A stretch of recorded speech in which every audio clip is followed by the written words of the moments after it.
Hello guys, तो कैसे हैं आप सभी लोग। आ गया मैं एक और नई वीडियो के साथ। और आज की वीडियो का हम रिएक्शन करेंगे जी। Far as my feet will carry me. ये 2000 पता नहीं कौन से हज़ार की मूवी है। बहुत पुरानी मूवी है। इसकी स्टोरी बहुत ज़्यादा कमाल है। तो इसकी जो है ना, हिंदी में हम एक्सप्लेनेशन सारी देखते हैं। तो चलिए जी, शुरू करते हैं, देखते हैं कैसी है।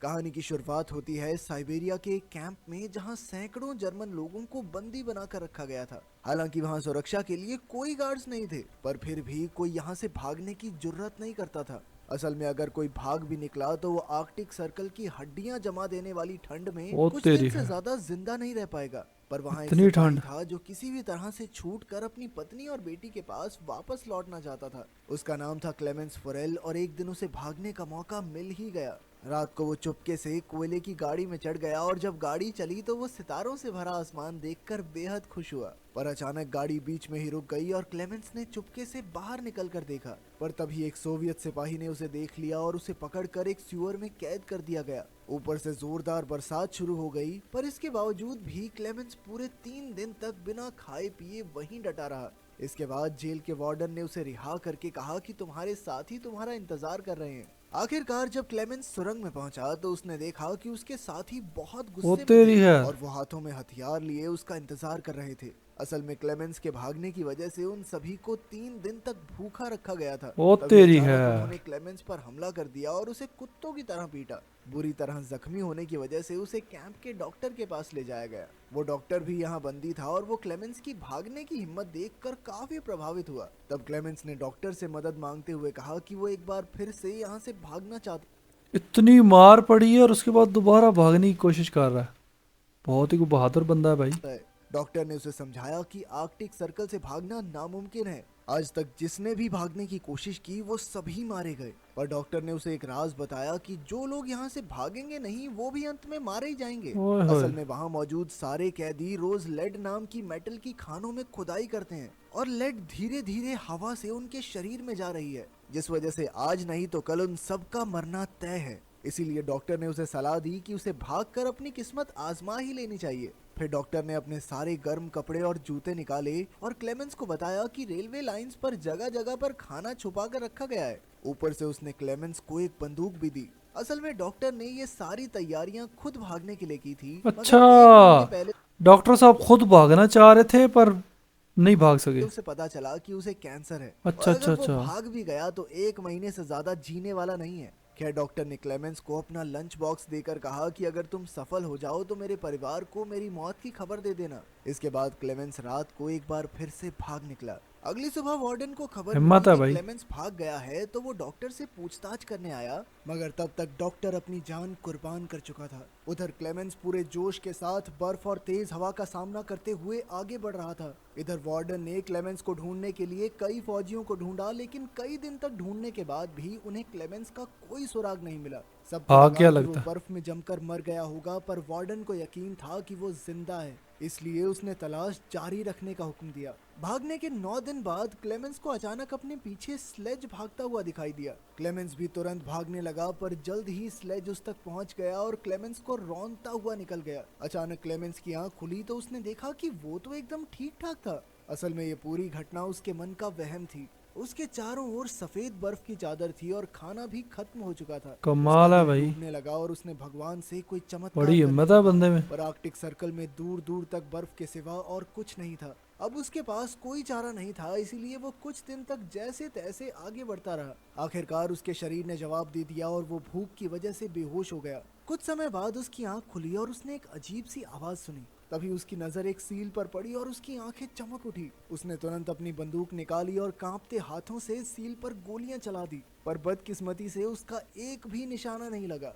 सील भागने लगी तो क्लेमेंस उसके पीछे दौड़ा, पर अचानक वो बर्फीले पानी में घुस गई। खैर उसने ज्यादा ना सोचते हुए एक गोली चलाई और आखिरकार सील को मारने में कामयाब रहा। खाना खाने के बाद उसने अपने पैरों ओए पर होए होए पट्टियां बांध ली होए, सील को मार के उसको खा गया भाई। ताकि ठंड से उसे थोड़ी राहत मिले।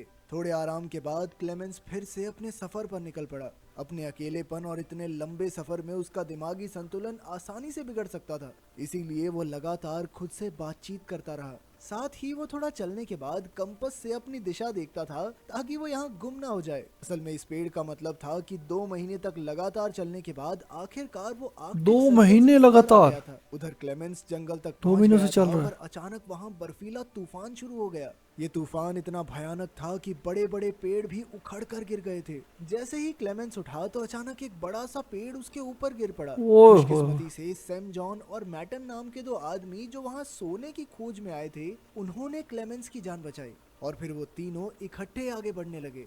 धीरे धीरे मौसम ठीक होने लगा और उन तीनों ने जुगाड़ से एक कश्ती बनाकर नदी पार करने का फैसला किया। तीनों ने एक दूसरे को ये तो अपने बच के जीवन निकल की गया भाई। कहानियां सुनाई पर कुछ ही देर में नदी का बहाव बहुत ज्यादा तेज हो गया, जिससे क्लेमेंस और मैटन कश्ती को संभाल नहीं पाए। अचानक सैम जॉन का बैलेंस बिगड़ा और वो नदी में गिर पड़ा। सैम जॉन डूबने ही वाला था कि क्लेमेंस ने अपनी जान की परवाह ना करते हुए तुरंत नदी में डुबकी लगा दी। काफी मुश्किलों के वाह जी बाद वो वाह। सैम जॉन को किनारे तक ले ही आया तो उसने सोचा कि सैम जॉन तो नदी में मर ही गया होगा, इसीलिए उसने सैम जॉन का सोना और बाकी कीमती चीजें चुरा ली। लेकिन फिर कुछ ही पलों में सैम जॉन और क्लेमेंस भी वहां आ पहुंचे। मैटन के धोखे से सैम जॉन को बहुत गुस्सा आया, इसीलिए उसने गोली चलाकर मैटन की जान ले ली। इसके बाद हेलो। सैम जॉन और क्लेमेंस ने अपना सामान बांधा और एक बार फिर से सफर पर निकल पड़े। खैर जल्द ही सर्दी का मौसम शुरू हो गया और आगे बढ़ना और भी मुश्किल। तब क्लेमेंस ने सैम जॉन का बैग लेकर उसका बोझ कम करने की कोशिश की, मगर सैम जॉन को लगा कि क्लेमेंस उसका सोना चुराना चाहता है, इसलिए उसने अपने बैग से क्लेमेंस पर हमला कर दिया।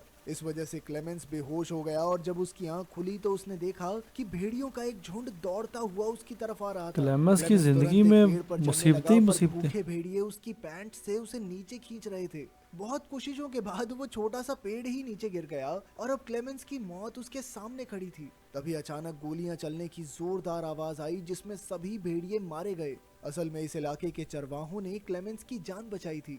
वो क्लेमेंस को उठाकर अपने गांव में ले गए जहां कई चरवाहों ने उसका इलाज किया, पर जल्द ही जेल के वार्डन का भेजा हुआ नोटिस वहां भी पहुंच गया, जिसके मुताबिक जो भी क्लेमेंस को पनाह देगा वो जान से हाथ धो बैठेगा। इसलिए मजबूरन क्लेमेंस को वहां से निकलना पड़ा। जाने से पहले चरवाहों ने उसे काफी सारा खाना और एक शिकारी कुत्ता तोहफे में दिया। अब घर लौटने के इस सफर में उसका एक साथी भी था, इसीलिए क्लेमेंस को अकेला महसूस नहीं हुआ। इसी तरह वो दोनों लगभग 1 साल तक आगे बढ़ते रहे। एक दिन साल? वो एक लकड़ी की मिल के पास पहुंचे जहां क्लेमेंस का कुत्ता खाने की खोज में भागा, पर कुछ कर्मचारियों ने उसे भगा दिया। तब क्लेमेंस आगे आया तो कर्मचारियों ने उसे पहचान लिया और फिर मिल के मालिक ने उसे खाना खिलाया। इसके बाद उन्होंने क्लेमेंस को जर्मनी की ट्रेन पर बैठा दिया। अब वो जल्द ही घर पहुंचने वाला था, इसलिए क्लेमेंस के चेहरे पर बड़ी सी मुस्कान थी, मगर वो ये नहीं जानता था कि मिल के मालिक ने उसकी खबर पुलिस को दे दी थी। मगर फिर कुछ ही हेलो। पलों में जेल के वार्डन ने उसे रंगे हाथों पकड़ लिया। अब क्लेमेंस की सारी उम्मीदें खत्म हो चुकी थी, पर अचानक क्लेमेंस के शिकारी कुत्ते ने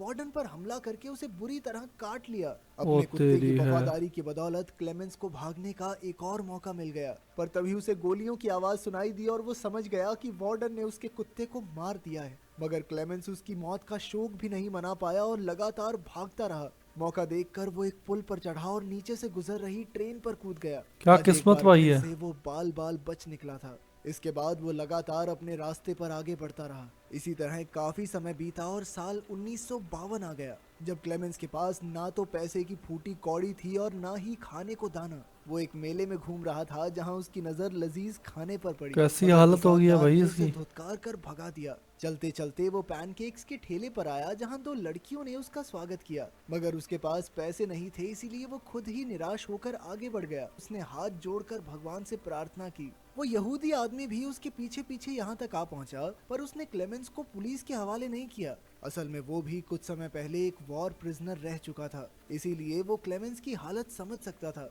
वो क्लेमेंस को अपने घर ले आया जहां क्लेमेंस नहा धोकर अपने पुराने रूप में वापस आ गया। वाओ। यहूदी आदमी ने उसे एक पासपोर्ट और कुछ कागज भी दिए, जिससे क्लेमेंस का दिल भर आया। आखिरकार पासपोर्ट लेकर क्लेमेंस सोवियत सरहद के पार पहुंच गया और फिर थोड़ी पूछताछ के बाद उसे जाने दिया गया। क्लेमेंस को इतनी खुशी हुई कि उसे मौज जानबूझकर लग अपनी गई हंसी भाई, रोकनी बच पड़ी। गया। आखिरकार अब वो आजाद हो ही गया था, मगर जैसे ही वो सुआ पुल के बीच पहुंचा तो उसके चेहरे पर चमचमाती रोशनी आई और तभी उसके सामने जेल का वार्डन आ गया। उसे देखकर ओहो। क्लेमेंस के होश उड़ गए और उसने पीछे मुड़कर देखा कि वो अब भी सोवियत जमीन पर ही था, जिसका मतलब ये था कि वार्डन अब भी उसे गिरफ्तार कर सकता है। अब क्लेमेंस का दिल डूब गया क्योंकि उसकी इतने सालों की कड़ी मेहनत के बाद अब आजाद होने की चाहत मिट्टी में मिल रही थी। पर अचानक उसने देखा कि वार्डन उसके रास्ते से हट गया। क्लेमेंस को अपनी आंखों पर विश्वास नहीं हुआ, मगर वो धीरे क्या धीरे बात है। आगे बढ़ा। असल में क्लेमेंस की जिंदा रहने की चाह और 7 साल का दर्दनाक सफर तय करके यहाँ तक पहुँचने के जज्बे ने